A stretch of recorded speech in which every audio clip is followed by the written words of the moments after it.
مساء الخير يا جماعة، معاكم زياد الكشكي، زملكاوي مصري، وده تالت فيديو ليا بتكلم فيه على الزمالك والدوري المصري. وطبعا الزمالك يعني الحاجة اللي حصلت والمشكلة اللي حصلت المفتعلة من بعض الجماهير، أما لا ما اعتبرهاش جماهير، هم بتروح الاستاد والكلام ده تمام، سافرت كان تمام، دفعت تمام، ولكن انت مش جمهور زملكاوي عندك وعي.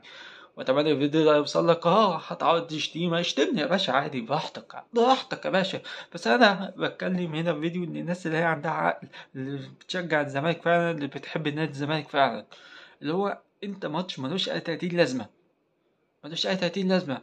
فطبيعي ان المدرب يعمل ايه؟ يجرب اللعيبة. يلا عقدك موجود مش موجود ايا كان، ده لسه في مشكلة في العقد بتاعك، تمام، العب كمل عادي، العب كمل عادي. خاصة إن اللاعب ده عنده كام سنة يا جماعة؟ 19 سنة، يعني شاب. يا فايق، يا فايق، يا اللي انت عملت سقف للمغرب وشوف اللعيبة الشباب والاهتمام والكلام الجميل ده. يا فايق، يا فايق اللي انت المفروض تبقى فايق، مش مطبلاتي تقول لك انا همشي مع الموجة. موجة ايه؟ دي مش جمهور عنده وعي، ده جمهور تبع مجلس الإدارة. والدليل على كده هو بدأ ما يهاجم مجلس الإدارة وصاحب النادي بيهاجمك جون ادوارد وانت مش صاحب النادي. اللي هو انتوا مجانين والناس تصدق. اللي هو ايه الهطل ده؟ دول مش مشجعين زمالك، دول مشجعين مجلس مش نادي. لو مشجعين نادي كان هيهاجموا المجلس، مش جون ادوارد ولا فيرا اللي هو لاعب لك لاعب عنده 19 سنة، مشفناهوش عنده حاجة ولا أي حاجة.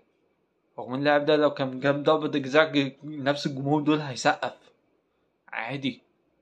بس لا، يعني سبحان الله، يعني فرق يعني في نفس الموسم عبد القادر في الاهلي، السيد الزمالك ما جددش عقده وما جددش عقده لغايه دلوقتي. بتشوف النادي الاهلي بيتذمر عليه؟ لا، لا. فجأة بقى احنا عندنا موقف علم ماتش ملهوش أي 30 لازمة.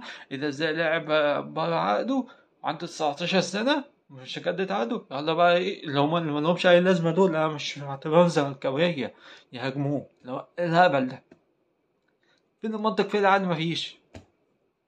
ونهاجم بس جون ادوارد واللي هو فايق ده، فايق يا اسطى بقى، يا باين فايق او ايا كان اسمه فايق ده في ام بي سي 2 ده، يقول لك قال ايه؟ ازاي جون ادوارد يوقع العقد في البيان بتاع الاعتذار بتاعه؟ اللي هو يعني ومش المجلس طبيعي. يعني مين اللي غلط؟ مين اللي اتهاجم؟ ادوارد مش مجلس.